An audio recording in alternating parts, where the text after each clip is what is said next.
Controversy trainee IAS పూజా ఖేద్కర్ ఫ్యామిలీని round up చేశారు. ఆమె వాడిన ఆడి కార్ను సీజ్ చేశారు. ఇప్పటికే ఆమె రిక్రూట్మెంట్పై నిజ నిర్ధారణ కమిటీ వేశారు. పూజా తల్లి తుపాకీతో రైతులకు ధమ్కీ ఇచ్చిన వీడియో పైన నోటీసులు జారీ చేశారు. ఆయుధాల చట్టం కింద ఆమెపై కేసు నమోదు చేశారు. గన్ లైసెన్స్ను ఎందుకు రద్దు చేయొద్దో చెప్పాలంటూ నోటీసులో పేర్కొన్నారు.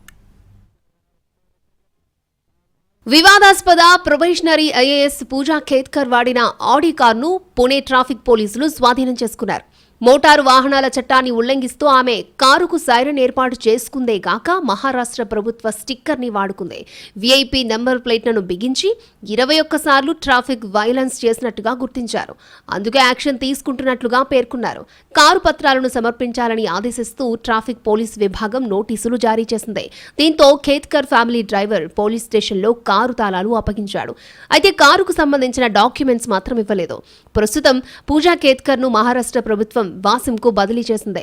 వాస్తవానికి ప్రొబేషన్లో 2 ఏళ్ల పాటు ఉండే జూనియర్ అధికారులకు ఏ సౌకర్యాలు లభించవు. కానీ పూజ విచ్చలవిడిగా అధికార దుర్వినియోగానికి పాల్పడ్డారు. పూణే జిల్లా కలెక్టర్ కార్యాలయంలో ట్రైనీగా పూజాకు పోస్టింగ్ ఇచ్చినప్పుడు ఆమె చేసిన డిమాండ్లు, వ్యవహార శైలితో వార్తల్లో నిలిచారు. పూజా ఖేద్కర్ యూపీఎస్సీ అభ్యర్థిత్వంపై కూడా పలు అనుమానాలు వ్యక్తమవుతున్నాయి. దృష్టిలోపాన్ని అంచనా వేసే కీలకమైన ఎంఆర్ఐ పరీక్షకు ఆమె హాజరు కాకుండానే సివిల్ సర్వీసెస్ అపాయింట్మెంట్ దక్కించుకుంది అనే ఆరోపణలొచ్చాయి.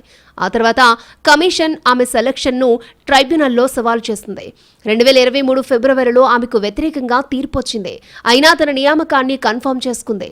ఇక పూజ ఓబీసీ ధృవీకరణపై కూడా వివాదాలున్నాయి. ఆ డాక్యుమెంట్స్ ఆధారంగానే ఆమెకు 841వ ర్యాంక్ వచ్చిన ఐఏఎస్ హోదాను పొందగలిగింది. మరోవైపు పూజా ఖేద్కర్ తల్లి మనోరమకు పూణే పోలీసులు షోకాస్ నోటీసులు జారీ చేశారు. వాటిని తీసుకోవడానికి ఎవరూ ముందుకు రాకపోవడంతో ఇంటి బయట గోడకు అంటించి వెళ్లారు. పూజా తల్లి ఇటీవల కొందరిని తుపాకీతో బెదిరించినట్టుగా వీడియో బయటకొచ్చింది. అందులో రైతులకు ధమ్కీ ఇస్తున్నట్టుగా స్పష్టంగా కనిపిస్తోంది.